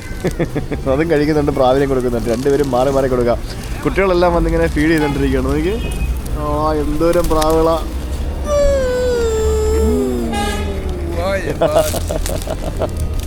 Hi, hello, hello. How are you? Emma. Shake hand തരുമോ? ഷെയ്ക്കാൻ ഷെയ്ക്കാൻ ബിസിയാ, തിരക്ക, പിണക്ക, ദേശക്കാരി തരൂല. ആ പഴയ ട്രാമും പുതിയ ട്രാമും തമ്മിൽ ആന ആടും പോലെ വ്യത്യാസമുണ്ടല്ലേ? കൊള്ളാം അല്ലേ? നല്ല ഭംഗിയാട്ടോ. ട്രാം എനിക്ക് ഭയങ്കര ഇഷ്ടം കേട്ടോ. ഈ യൂറോപ്പിൽ എവിടെ പോയാലും ഏത് സിറ്റി പോയാലും ട്രാം ഉണ്ടാവും. നമ്മുടെ നാടുകളിലും ട്രാം വരണം. ഇന്ത്യയിൽ ആകെ ട്രാം ഉണ്ടായിരുന്നത് കൊൽക്കട്ടയിലാണ്, അത് നിർത്തി. ഇപ്പോൾ ശരിക്കും ട്രാം വരണം. അതാകുമ്പോഴത്തേക്കിനും വേറെ മെട്രോ ആകുമ്പോൾ വേറെ പാലം പണിയണം. ട്രാം ആകുമ്പോൾ റോഡിൽ കൂടെ തന്നെ ട്രാക്ക് ഇട്ടാൽ മതി. അതിൻ്റെ മേളിൽ കൂടെ വണ്ടിക്കും പോകാം, ട്രാമുകൾക്കും പോകാം, എല്ലാവർക്കും പോകാം. ശരിക്കും ട്രാം ഭയങ്കര നല്ലൊരു കൺവീനിയൻറ്റ് സംഭവമാണ്. അയ്യോ, ഇപ്പം ഞാൻ ഇത്ര അടുത്ത് നടന്നു വന്നിട്ട് പോലും ഈ പ്രാവൊന്നും നടന്നു മാറുന്നില്ലല്ലോ. എന്തുവാടേ ഇത്? ഇവിടെ ഇങ്ങനെ പ്രാവ് ഇങ്ങനെ ഫുൾ കൂടി നടന്ന് ബഹളം ഉണ്ടാക്കി ആളുകൾക്കൊന്നും ഒരു പേടിയില്ല. അതിനിടയ്ക്ക് പ്രാവിനെ കൊടുത്ത് ചെയ്യുന്ന ഫോട്ടോ എടുത്തിരുന്ന ആൾക്കാരും ഇഷ്ടം പോലെ ഉണ്ട്, ഫോട്ടോഗ്രാഫേഴ്സ് ഇഷ്ടം പോലെ ഉണ്ട്. അയ്യോ, ഒന്നും പറയണ്ട. ഇത്ര പെരും തണുപ്പത്ത് ഇവിടെ ആൾക്കാർ പുറത്തിരുന്ന് ചായ കുടിക്കാന്ന് പറയുമ്പോഴേ അകത്തിരിക്കാനും പറ്റുന്നുണ്ട്, അകത്തിരിക്കാനുള്ള സ്ഥലമുണ്ട്. പക്ഷേ എന്നാലും പുറത്തിരുന്ന് ചായയും കാപ്പിയും കുടിക്കുമ്പം മേ ബി സിഗരറ്റ് വലിക്കുന്നുണ്ടാവും ആൾക്കാർ. അതുകൊണ്ടായിരിക്കും അവർ പുറത്തിരിക്കുന്നത്. അത് അങ്ങനെ ഉണ്ടാവും കേട്ടോ. അകത്തിരുന്ന് സിഗരറ്റ് വലിക്കാൻ പറ്റില്ലല്ലോ. എന്തായാലും ഇതൊക്കെ വൈകുന്നേരങ്ങളാകുമ്പോഴത്തേക്കിനും ടൂറിസ്റ്റുകളെ കൊണ്ട് നിറയുന്ന സ്ഥലങ്ങളാണ് ഈ സംഭവങ്ങളൊക്കെ. ആ ഒരു ഹെറിറ്റേജ് ബിൽഡിങ്ങുകൾ മെയിൻറ്റെയിൻ ചെയ്ത് പഴയ രീതിയിൽ അതേപോലെ തന്നെ വെച്ചിരിക്കുന്ന സ്ഥലങ്ങൾ. ഞാൻ പറഞ്ഞില്ലേ ഇവരുടെ കോയിൻ യൂറോ പോലെ ഇരിക്കുന്നത്. ഇത് കണ്ടോ, 5 km ആണിത് എന്ന് പറയുമ്പോൾ ഏകദേശം നമ്മുടെ ഒരു 200 രൂപ വരും. ഇത് 5 km യൂറോ പോലെ തന്നെ ഇരിക്കുന്നത്. 5.2 ഇപ്പോൾ ഒരു സുവനീർ വാങ്ങിച്ചായിരുന്നു, അപ്പോൾ ബാക്കി കിട്ടിയതാണ്. ഇവിടുത്തെ ആൾക്കാർ യൂറോ അക്സെപ്റ്റ് ചെയ്യും. ഇവർ ബാക്കി തരുന്നത് ലോക്കൽ കറൻസിയിലായിരിക്കും. പക്ഷേ നമ്മൾ യൂറോ കൊടുത്ത് അക്സെപ്റ്റ് ചെയ്യും. അതായത് 10 യൂറോ എന്ന് പറഞ്ഞാൽ ഇവരുടെ 20 km. ഞാൻ പറഞ്ഞില്ലേ ഇവിടെ ഫുൾ കോഫി ഷോപ്പുകളാണ്. ഫാബ്രിക്ക കോഫി, നിങ്ങൾക്കില്ലേ, ഇതൊക്കെ മൊത്തം കോഫി പരിപാടികളാണ്. പിന്നെ ഡോണർ കബാബുകൾ ഇഷ്ടംപോലെ കിട്ടും. ഇതേപോലെയുള്ള ടർക്കിഷ് റെസ്റ്റോറൻറ്റുകൾ, പിന്നെ ആ ഒരു ടൈപ്പ് ഫുഡ്, പിന്നെ ബോസ്നിയൻ ഫുഡിൻ്റെ കടകൾ, അങ്ങനെ പല ടൈപ്പ് ഫുഡ് കിട്ടുന്ന കടകളൊക്കെ ഈ ഒരു ഭാഗത്തുണ്ട്. ഞാനിങ്ങനെ നടക്കുമ്പോഴേ ഇവിടെ ഒരു യൂഗോ ബോസ് എന്ന് പറഞ്ഞുകൊണ്ടൊരു സുവനീർ കണ്ടു. അപ്പോൾ ഇതെന്താ സംഭവം എടുത്ത് നോക്കിയപ്പോഴാണ് എനിക്കിത് മനസ്സിലായി. I need this one. Yes, give me a good one. ഇയാൾ ജോസിഫ് ബ്രോസ് ടിറ്റോ എന്നും പറഞ്ഞുകൊണ്ട് യുഗോസ്ലേവിയയുടെ നേതാവായിരുന്നു ഇയാൾ. അയാളുടെ സുവനീറാണ് ഇവിടെ വെച്ചിരിക്കുന്നത്. Josip Broz Tito. This is 3 right? 1 for 3? Okay. യുഗോസ്ലേവിയയുടെ നേതാവായിരുന്ന, അതായത് ഇപ്പോൾ ഈ രാജ്യമില്ല, അന്നത്തെ കമ്മ്യൂണിസ്റ്റ് നേതാവായിരുന്ന ടിറ്റോയുടെ ഒരു സുവനീർ, യൂഗോ ബോസ് എന്നും പറഞ്ഞിട്ട്. ഇതൊരു തമാശ രൂപയാണ് ഇവർ വെച്ചിരിക്കുന്ന സുവനീറായിട്ട് വെച്ചിരിക്കുന്ന സാധനമായിരിക്കും. ഈ ജോസിഫ് ബ്രോസ് ടിറ്റോ എന്ന് പറഞ്ഞ ആൾ, അദ്ദേഹം യുഗോസ്ലാവിയയുടെ ഫോർമർ പ്രസിഡൻ്റ് ആയിരുന്നു. 1892 ക്രൊയേഷ്യയിലാണ് അദ്ദേഹം ജനിച്ചത്. 1980 നമ്മൾ കഴിഞ്ഞ ദിവസം പോയ സ്ലൊവേനിയയിലെ ലുബ്ലിയാനയിൽ വെച്ചാണ് അദ്ദേഹം മരണപ്പെട്ടത്. ഞാൻ അദ്ദേഹത്തെ പറ്റി കളിയാക്കി പറഞ്ഞൊന്നുമല്ല കേട്ടോ. അതായത് പുള്ളി നേതാവായിരുന്നൊരു രാജ്യം ഇപ്പോൾ ഇല്ലല്ലോ. അപ്പോൾ അതങ്ങനെ ഉദ്ദേശിച്ചതേ ഉള്ളൂ. അദ്ദേഹത്തിന് നമ്മുടെ ജവഹർലാൽ നെഹ്റു അവാർഡൊക്കെ കിട്ടിയിട്ടുണ്ട്. വലിയ യുഗോസ്ലാവിയയുടെ ചരിത്രം നിങ്ങൾക്കറിയാമെന്നുണ്ടെങ്കിൽ നിങ്ങൾക്ക് ഏകദേശം ഇദ്ദേഹത്തെ അറിയാതിരിക്കാനായിട്ടൊരു വഴിയില്ല. അപ്പോൾ ഞാൻ ഇനിയൊരു നഗരപ്രദക്ഷിണം നടത്താനായിട്ട് തീരുമാനിച്ചു. നഗരപ്രദക്ഷിണം നടത്താനായിട്ട് ഏറ്റവും നല്ല മാർഗം എന്ന് പറയുന്നത് ഇവിടുത്തെ ഈ ട്രാമിൽ കയറി ഒന്ന് കറങ്ങുക എന്നുള്ളതാണ്. ഇവിടെ നമുക്ക് ഊബറോ ബോൾട്ടോ അങ്ങനത്തെ ഒരു സിസ്റ്റവും ഇല്ല. അതുകൊണ്ട് ഓൺലൈൻ ടാക്സി ഒന്നും എടുക്കാൻ പറ്റത്തൊന്നുമില്ല. ഈ ട്രാമിൽ കയറിയിട്ട് എങ്ങനെയാണ് ടിക്കറ്റ് എടുക്കുന്നതെന്ന് പോലും എനിക്കറിയത്തില്ല. നമുക്ക് കയറി നോക്കാം എങ്ങനെ അവസ്ഥ, എന്താ പരിപാടി എന്ന്. എന്തെങ്കിലും സെറ്റപ്പ് ഉണ്ടാവും ടിക്കറ്റ് എടുക്കാനായിട്ടോ. കയറി നോക്കാം. ഇവിടെ മൊത്തം റോഡുകളൊക്കെ 1 way ആണ് ഫുള്ള്. ഈ ട്രാമിൽ ടിക്കറ്റ് എടുക്കുന്നതിൻ്റെ സിസ്റ്റം ഒന്നും കാണുന്നില്ലല്ലോ. ഞാൻ കുറേ നോക്കി, ഫ്രണ്ടിലുമില്ല ബാക്കിലുമില്ല. എങ്ങനെയാണ് ഇതിനകത്ത് ടിക്കറ്റ് എടുക്കുക? എന്ത് പരിപാടിയല്ലേ, ടിക്കറ്റ് എടുക്കുന്ന പരിപാടി കാണുന്നില്ല. എന്തായാലും ടിക്കറ്റിൻ്റെ പരിപാടി കണ്ടില്ല. ഞാൻ എന്തായാലും ട്രാമിനകത്ത് കുറച്ച് നേരം നിൽക്കാമെന്ന് തീരുമാനിച്ചു. നോക്കാം എന്താ ഇറക്കി വിടുന്ന കാര്യത്ത് നിൽക്കാൻ, അല്ലാണ്ട് ഇപ്പം എന്നാ ചെയ്യുക. ടിക്കറ്റ് എടുക്കുന്ന പരിപാടി എങ്ങനെയാണെന്ന് നോക്കിയിട്ട് ഒരു അന്തവും കുന്തവും കിട്ടുന്നില്ല. ഇതെന്ത് വണ്ടിയാണ്? കണ്ടിട്ട് ജീവാഗൻ പോലെ ഉണ്ടല്ലോ. ആണോ അറിയത്തില്ല, ഏതോ ഒരു 4-wheel drive വണ്ടിയാണ്. ജീവാഗൻ്റെ പഴയ ജീവാഗൻ. അത് തന്നെ പഴയ ജീവാഗൻ്റെയൊക്കെ അവസ്ഥ നോക്കി. ഇത് ഇത്രയോ നല്ല പഴയ വണ്ടി കേട്ടോ അത്. ഈ ട്രാം ഇപ്പോൾ ചുറ്റിക്കറങ്ങി നമ്മൾ നേരത്തെ നടന്നുകൊണ്ടിരുന്ന മറ്റേ ബസ്കർഷ ഭാഗത്തൂടെ ഇങ്ങനെ പോയിക്കൊണ്ടിരിക്കുകയാണ്. നമ്മൾ ആ ഒരു വാട്ടർ ഫൗണ്ടനും പ്രാവുകളെയൊക്കെ കണ്ടില്ലേ, ആ ഭാഗമാണിത്. സോവിയറ്റ് യൂണിയൻ്റെ കാലത്തെ കെട്ടിടങ്ങൾ കണ്ടുകൊണ്ടിരുന്ന പോലെ തന്നെ ഇവിടെയൊക്കെ നമുക്ക് യുഗോസ്ലാവിയയുടെ കാലത്തെ കെട്ടിടങ്ങൾ കാണാം. ശരിക്കും വൻമരങ്ങൾ വീണ കുറേ രാജ്യങ്ങളുണ്ട്. സോവിയറ്റ് യൂണിയൻ വീണ് പല രാജ്യങ്ങളുണ്ടായി. യുഗോസ്ലാവിയ വീണ് പല രാജ്യങ്ങളുണ്ടായി. ചെക്കോസ്ലോവാക്യ വീണ് 2 രാജ്യങ്ങൾ വേറെ ഉണ്ടായി. അങ്ങനെ എത്ര രാജ്യങ്ങൾ വീണിട്ട് പുതിയ രാജ്യങ്ങളുണ്ടായി അല്ലേ. ഇനി എത്ര രാജ്യങ്ങൾ ഇനിയും ഉണ്ടാവും അല്ലേ. എന്തായാലും ടിക്കറ്റ് ഇല്ലാതെ ആ ട്രാമിൽ യാത്ര ചെയ്തിട്ട് ഞാൻ ഇവിടെ ഇറങ്ങി. ഇവിടെ ഒരു കത്തീഡ്രലുണ്ട്, ആ കത്തീഡ്രലിൻ്റെ മുമ്പിൽ ഞാൻ വന്നിറങ്ങി. ശരിക്കും പറഞ്ഞാൽ ഇത് കുറച്ചും കൂടെ ഈസി ആക്കേണ്ടതാണ്. ചില രാജ്യങ്ങളിലൊക്കെ ഈ ഒരു ടിക്കറ്റിംഗ് സിസ്റ്റം ഭയങ്കര ഈസിയാണ്. ഇപ്പോഴും ഇതിൻ്റെ ടിക്കറ്റുകൾ എങ്ങനെയാണ് കിട്ടുന്നതെന്ന് എനിക്കറിയത്തില്ല. നമുക്കിവിടെ പുറത്തൊരു കടയുണ്ട്, ഇവിടെ ചോദിച്ചു നോക്കാം ഇവിടെ എങ്ങനെയാണ് വരുന്നത്. Do you have tram tickets? Only tram. So we pay money and get ticket? Okay okay, thank you. അത് ശരി, അങ്ങനെയായിരുന്നല്ലേ പരിപാടി. അപ്പോൾ അകത്ത് കയറി ഡ്രൈവർക്ക് പൈസ കൊടുത്തായിരുന്നെങ്കിൽ ടിക്കറ്റ് കിട്ടുമായിരുന്നു എന്നാണ് അവർ പറഞ്ഞത്. അപ്പോൾ അതെനിക്കറിയില്ലായിരുന്നു. അവിടെ അകത്ത് പൈസ കൊടുക്കുന്ന സിസ്റ്റമൊന്നും ഞാൻ കണ്ടില്ല. എന്തായാലും ഇനി നമുക്ക് ട്രെയിനിൽ കയറുമ്പോൾ അത്തരത്തിൽ ചെയ്ത് നോക്കാം. ഇവിടെ ആ ഓൾഡ് ടൗണിൽ നമുക്ക് വളരെ മനോഹരമായിട്ടുള്ള ഒരു കാത്തലിക് ചർച്ച് കാണാം. ആ കാത്തലിക് ചർച്ച് കണ്ടപ്പോഴാണ് ഞാൻ ആ വണ്ടിയിൽ നിന്ന് ഇറങ്ങിയത്. വളരെ മനോഹരമാണ്. ഇതിനെപ്പറ്റിയുള്ള കൂടുതൽ വിവരങ്ങൾ ഞാനൊന്ന് തപ്പിയിട്ട് പറയാം. എനിക്കിതിനെപ്പറ്റി വലിയ ഐഡിയ ഇല്ല, നോക്കട്ടെ. ഇവിടെയുള്ള പല പബ്ലിക് ട്രാൻസ്പോർട്ടുകളിലും പല ആൾക്കാരും ടിക്കറ്റ് എടുക്കാറില്ല, മനസ്സിലായില്ലേ? അങ്ങനെയാണ് അതിൻ്റെ പരിപാടി. Wow, this is an awesome church. ഇതൊരു കാത്തലിക് ചർച്ചാണ്. ഇതൊരു മനോഹരമായിട്ടൊരു പള്ളി ഉള്ളതല്ലേ. ഇതിനധികം പഴക്കമൊന്നുമില്ല. ഇത് 19th സെഞ്ച്വറിയിൽ നിർമ്മിച്ച ഒരു സേക്രഡ് ആർട്ട് കത്തീഡ്രലാണ്. ഒരു റോമൻ കാത്തലിക് കത്തീഡ്രലാണ് ഇത് എന്നാണ് എനിക്കറിയാൻ സാധിച്ചത്. ഇതിന് മുമ്പിലായിട്ട് നമുക്ക് ഹാങ്ങിങ് പോപ്പ് കാണാൻ സാധിക്കും. അതായത് ഇത് ഇവാൻ പവാവോ ടു പാപ്പ എന്ന് പറയുന്ന ഇവരുടെ മാർപ്പാപ്പയാണെന്ന് തോന്നുന്നു. 1920 മുതൽ 2005 വരെ ഉണ്ടായിരുന്ന അദ്ദേഹത്തിൻ്റെ ഒരു കുരിശിലിങ്ങനെ നിൽക്കുന്ന ഒരു ഹാങ് ചെയ്ത് നിൽക്കുന്ന രീതിയിലുള്ള ഒരു പോപ്പിൻ്റെ ഒരു പ്രതിമ നമുക്കിവിടെ ഇങ്ങനെ കാണാൻ സാധിക്കും. ഇത്തരത്തിലൊരു പ്രതിമ ഞാൻ അധികം കണ്ടിട്ടില്ല, വളരെ റെയറായിട്ട് കണ്ടിട്ടുള്ളൂ. ഈ പള്ളിയും കൊള്ളാം. ഇതിനകത്തേക്കൊന്നും കയറാൻ പറ്റില്ല, ഇതിനകത്തേക്കിങ്ങനെ ജസ്റ്റ് ഇങ്ങനെ പുറത്തു നിന്ന് കാണാനേ പറ്റുള്ളൂ. ആ പള്ളിയുടെ മുൻഭാഗത്തൊക്കെ ഇതേപോലെയുള്ള വാക്കിംഗ് സ്ട്രീറ്റുകളാണ് മൊത്തത്തിൽ. പിന്നെ അപ്പുറത്തൊക്കെ കുറേ മലകളും ആ മലയുടെ മേളിലൊക്കെ വീടുകളും മറ്റുമൊക്കെ കാണാം കേട്ടോ. നല്ല പഴയ കെട്ടിടങ്ങൾ, കോഫി ഷോപ്പുകളാണ് എല്ലാം. പുറത്തിരുന്ന് തണുപ്പത്ത് ചായ കുടിക്കുന്ന, കാപ്പി കുടിക്കുന്ന ആൾക്കാരാണ് ഇവിടുത്തെ പ്രാന്തന്മാർ. പിന്നെ ഞാൻ നേരത്തെ ഇവിടുത്തെ ഒരു ജീനോസൈഡിനെ പറ്റി പറഞ്ഞില്ലേ, ആ ജീനോസൈഡിൻ്റെ ഒരു മെമ്മോറിയൽ, ഒരു മ്യൂസിയം ഇവിടെ ഉണ്ട്. സ്ട്രെബറൻസിയ ജീനോസൈഡ് എന്നാണ് അവരതിനെ പറയുന്നത്. ഒരു ബോസ്നിയ സെർബിയ ജീനോസൈഡിൻ്റെ ഒരു മെമ്മോറിയൽ മ്യൂസിയം കാണാൻ താല്പര്യമുള്ളവർക്ക് ഇതിനുള്ളിൽ കയറി കാണാം. അപ്പോൾ നമുക്ക് ഇനിയും ട്രാമിൽ കയറി അടുത്ത സ്ഥലത്തേക്ക് പോകാം. ഇതിങ്ങനെ ട്രാമിൽ കയറി ഇറങ്ങി നമുക്ക് പല രീതിയിൽ ഇങ്ങനെ നമുക്ക് യാത്ര ചെയ്യാം. അത് ഭയങ്കര സിമ്പിൾ കൺസെപ്റ്റാണ്. അപ്പോൾ എങ്ങനെ വേണേൽ എവിടെ വേണേൽ ഇറങ്ങി നമുക്ക് ഓരോ കാഴ്ചകളൊക്കെ കണ്ടിങ്ങനെ പോകാം. അപ്പോൾ ട്രാമിൽ ഇത് പഴയ ട്രാമാണ്, പഴഞ്ച സാധനം. പുതിയ ട്രാം അടിപൊളി കേട്ടോ. പഴഞ്ചൻ ട്രാം എന്ന് പറയുന്നത് നമ്മുടെ പഴയ BMTC ബസ് പോലെ ഉണ്ട്. അതേപോലെ നമ്മുടെ പഴയ KSRTC ബസ്സില്ലേ, ഓർഡിനറി ബസ്, അതേപോലത്തെ സെറ്റപ്പ്. ആ ട്രാമിൽ നിന്ന് ഇറങ്ങി ഞാൻ വീണ്ടും നടന്നുകൊണ്ടിരിക്കുകയാണ്. ഇവിടുത്തെ പഴയ കെട്ടിടങ്ങളും പഴയ സംഭവങ്ങളും പഴയ സ്ട്രീറ്റുകളൊക്കെ കാണാൻ വേണ്ടി. ഞാനിപ്പോൾ ഓൾഡ് ടൗണിലല്ല, ഞാനിപ്പം പുതിയ ടൗണിൻ്റെ ഭാഗത്താണ്. ഓൾഡ് ടൗണിൻ്റെ അവിടെ നിന്ന് ഞാൻ ട്രാമിൽ കയറി വേറെ ഭാഗത്തേക്ക് വന്നു. പണ്ടത്തെ യുഗോസ്ലോവിയൻ കാലഘട്ടത്തിലെ കെട്ടിടങ്ങളൊക്കെ ഇവിടെ പല സ്ഥലത്തും നമുക്കിങ്ങനെ കാണാം. ഓരോ കടകളുടെ മുമ്പിലൂടെ പോകുമ്പോഴത്തേക്കിനും അവിടെ നിന്നുള്ള മണമുണ്ടല്ലോ, പ്രത്യേകിച്ച് ഈ പീച്ചയും ഇവരുടെ കുറേ ബ്രെഡൊക്കെ ഉണ്ടാക്കുന്ന സ്ഥലങ്ങളുണ്ട്. അവിടെ നിന്നൊക്കെയുള്ള മണമുണ്ടല്ലോ, ആ മണം ഇങ്ങനെ അടിച്ച് മൂക്കി കയറുമ്പോഴത്തേക്കിനും ഇല്ലാത്ത വിശപ്പ് വരെ നമുക്ക് അടിവയറ്റിൽ നിന്ന് ഇങ്ങനെ പൊങ്ങി വരും. ഈ കാണുന്നതൊക്കെ പഴയ യുഗോസ്ലാവിയൻ സമയത്തെ കെട്ടിടങ്ങളാണ്, കണ്ടില്ലേ? റെസിഡൻഷ്യൽ ബിൽഡിങ്ങുകളാണ് മുകളിലൊക്കെ. ഇവിടെയും ഒരു ഇതേപോലെയുള്ള ഒരു എക്സ്കവേറ്റഡ് സൈറ്റ്, ഒരു ഹെറിറ്റേജ് സൈറ്റ് നമുക്കിവിടെ കാണാൻ സാധിക്കും. ഇതുപോലെയുള്ള പല ഹെറിറ്റേജ് എക്സ്കവേറ്റഡ് സൈറ്റുകൾ നമുക്ക് ഈ ഒരു സരയൂ നഗരത്തിൻ്റെ പല ഭാഗങ്ങളിലായിട്ട് കാണാം. സരയൂ വരികയാണെങ്കിൽ നിങ്ങൾക്ക് ഓൾഡ് ടൗൺ ഏരിയയിൽ താമസിക്കുകയാണെങ്കിൽ നിങ്ങൾക്ക് അവിടെ ഉള്ള സമീപത്തുള്ള കാഴ്ചകളൊക്കെ നടന്ന് നിങ്ങൾക്ക് കണ്ടു തീർക്കാൻ സാധിക്കും. അത് വലിയൊരു എന്താ പറയുക, വലിയൊരു ഹെൽപ്ഫുള്ളായിട്ടുള്ള കാര്യമാണ്.